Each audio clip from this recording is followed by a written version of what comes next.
this launch, or relaunch of this organisation.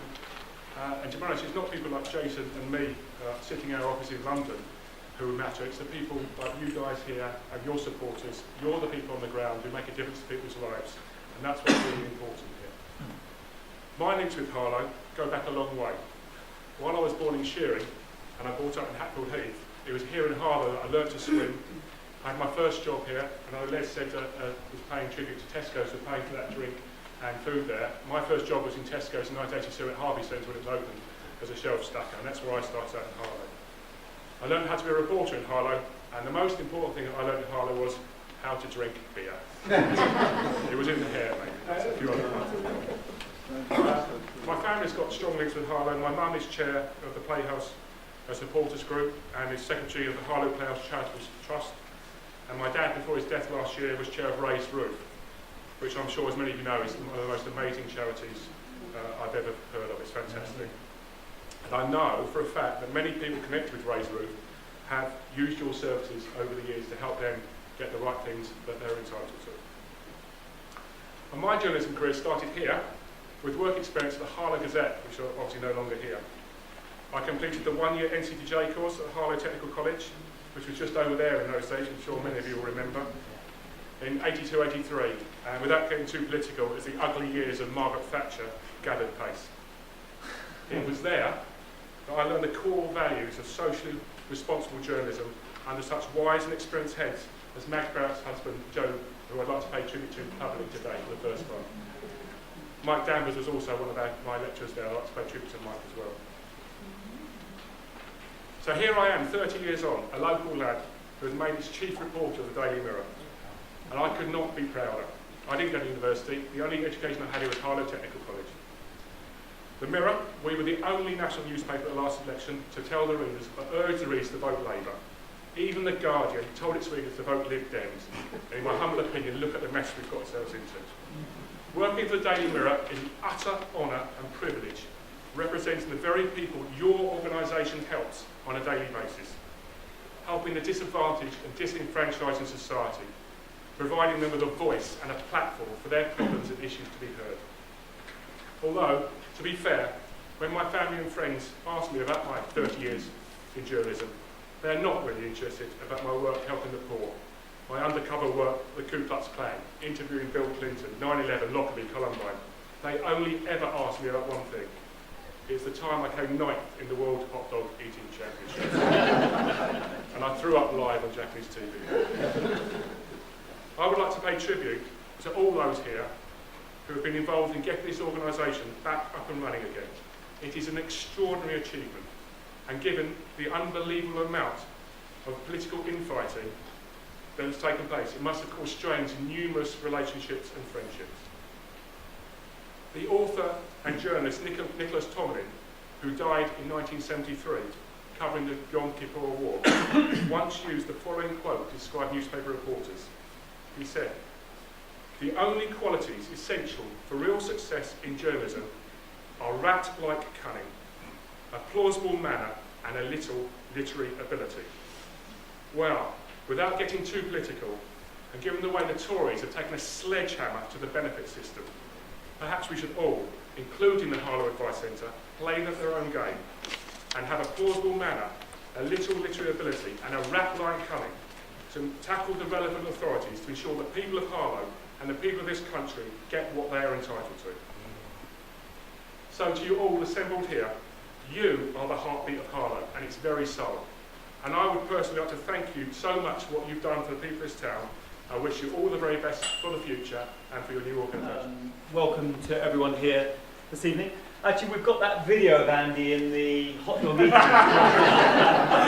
It's recorded live on Japanese television. He has as well. I wish we had it.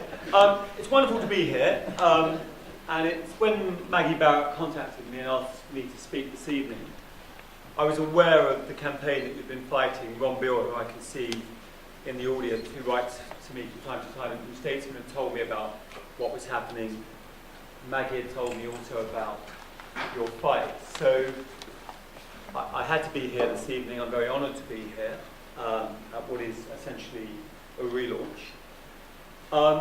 I can go better than Andy, actually. I was born in Harlow.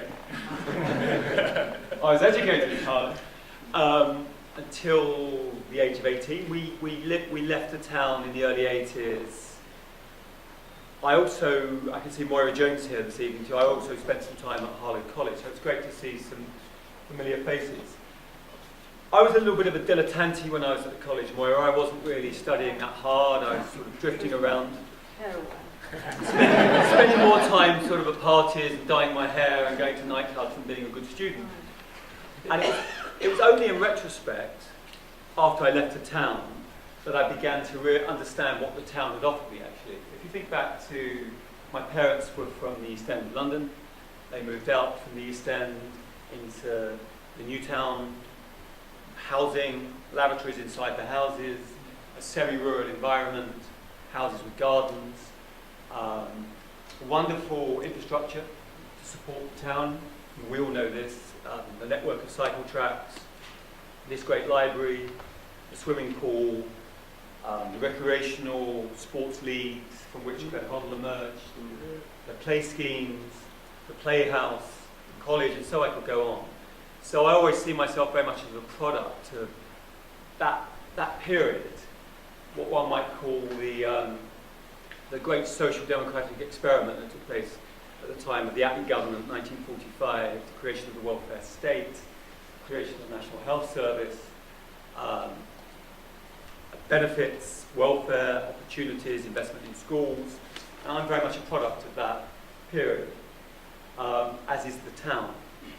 Of course, since '79 and the arrival of Thatcherism, we've seen a great rolling back of the post-war consensus, the social democratic dream, that model of how society should be organised. Sue, in her excellent presentation, gave us the data on inequality. It's a huge problem, rising inequality, immense poverty. You mentioned unemployment, but actually the key issue is underemployment. There are many people who are in work, but aren't paid the wages that they ought to be paid. They want to work 4 days or 5 days a week, can only work 3, they're part-time. So that's the significant issue there, is what they call underemployment. Real wages have been flat, and that trend began before the financial crisis. Okay, we've been through a cataclysmic financial crisis, the worst since the Great Depression of the 1930s. But if you think, real wages were flat from about 2005. In other words, they're rising less than inflation. So year on year, people are getting pay cuts in real terms. But that started before financial crisis. One thing I think is an absolute scandal as well is that the super rich have somehow moved outside of taxation.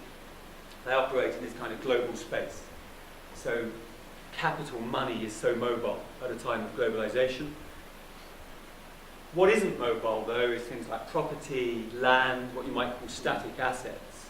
So there must surely be a move towards taxing wealth as well as income. You know, we all pay a lot of income tax.